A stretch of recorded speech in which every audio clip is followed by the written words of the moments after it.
Since our last class meeting, I've received a few questions which we probably need to address before we get on with today's lecture material. In particular, several people were confused about the use of the acronym NDLU. Although we assume if you're taking this class, you've already had pretty thorough grounding in the work of Leanne Mertzman and Mary Schwartz. NDLU is a more recent model specific to Shipton After Dark, so you may not have encountered it, and that may require some expansion. So let's go ahead today and go over that.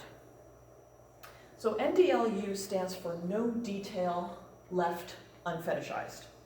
And it's perhaps an overly complicated term for what is actually a very simple phenomenon. It's one very, very common to fandoms. This is the specific and subjective eroticized analysis of very brief excerpts from your source material. So in this case, that would be Gentleman Jack. So this is not so much scene analysis. As indicated by the use of the word detail, it can involve the deconstruction of a single frame or even the corner of one frame. It's also distinguished, of course, from typical scene analysis by the fetishization of these details. So the focus on components which may or may not have an objectively sexual context, but can be framed through an erotic discourse, as we see the jawline here, and the exposed skin, very, very small triangle. Maybe the people at the back can't see it, but you can look at that a little bit later on your own, and you will see that that exposed triangle of skin is there. So that would be a very good example of an NDLU. Further distinction of the NDLU is the focus on details which sometimes escape notice because the eye is actually drawn to other elements in the visual landscape. So, for example, a recent NDLU focused on a sequence from episode 3. What's one little fragment from this scene, which is universally adored as a classic making out against the door sequence. Everyone knows about that. However, surveys showed that a large percentage of Gentleman Jack enthusiasts, otherwise very familiar with the source material, were so focused on this side of the frame, which features the protagonists kissing and handling one another, that they had entirely missed the bearing of the shoulder. It's difficult to believe because when something is out of frame in that way, it can be easily missed. So that's a really excellent example of an NDLU. Now, one of the most immersive and engaging aspects of the NDLU and why this work is especially exciting is actually in the area of reception studies. So these would be responses to the publication of a new NDLU. These responses can take the form of memes. Popular responses include Blanche spraying herself with a spray bottle, Pam from The Office declaring that the sequence in question is hot. This representation where the edge of the slide is reality and all of us are the little girl gleefully letting go of it. So the responses can take the form of these memes. However, according to work recently done by Kuusikuppu from Finland, a scholar of Gentleman Jack, this can also be expressed through hashtags. So one that you should make sure that you have in your notes, because it will be on the exam, is hashtag HNNG. That is an onomatopoeic transliteration of the tightening of one's loins in response to a particularly compelling NDLU. So, and forgive my accent, it would be something like an involuntary noise sometimes, but nevertheless expressed here as a hashtag. So that's something to make sure you remember. This would be a very good use of the hashtag, this application, this particular moment, well loved and well known in the series. So, if that's something you feel you need to practice at home, this is a really good sequence in which to do that. Now, I'm going to have each of you attempt your own NDLU if you've not already done that before, and I know in some other classes you've already been doing that. Don't worry if it's not perfect at first, and don't be afraid if you think somebody else has already found this particular detail. Your subjective experience and your sharing of that experience, as well as the reception you get from it, is one of the most important features of an NDLU.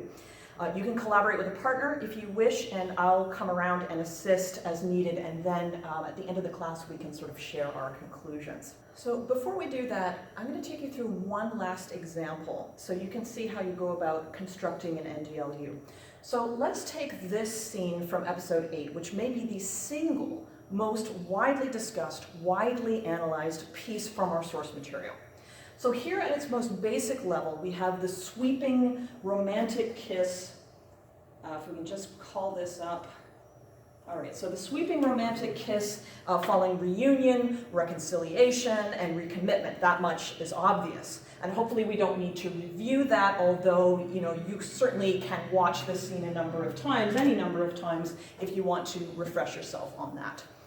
The BBC has kindly made it available on YouTube, and we'll make sure that there's a link on the course website so that you can find that. Another layer of analysis deeper would be the significance of Anne Walker brushing away the tear from Anne Lister's face, as their positions have historically, if you're familiar with the source material, actually been reversed. So you'll remember Mertzman and Schwartz's discussion of this, along with the remarkable phenomenon of the Saran Jones single tear from left eye. From here, however, there's no theoretical limit to the application of the NDLU as we examine more specific components of this scene. So many people immediately will be drawn to the nose squashing, another very popular and common theme throughout our source material, the complete disregard for facial disfigurement in the pursuit of an impassioned connection.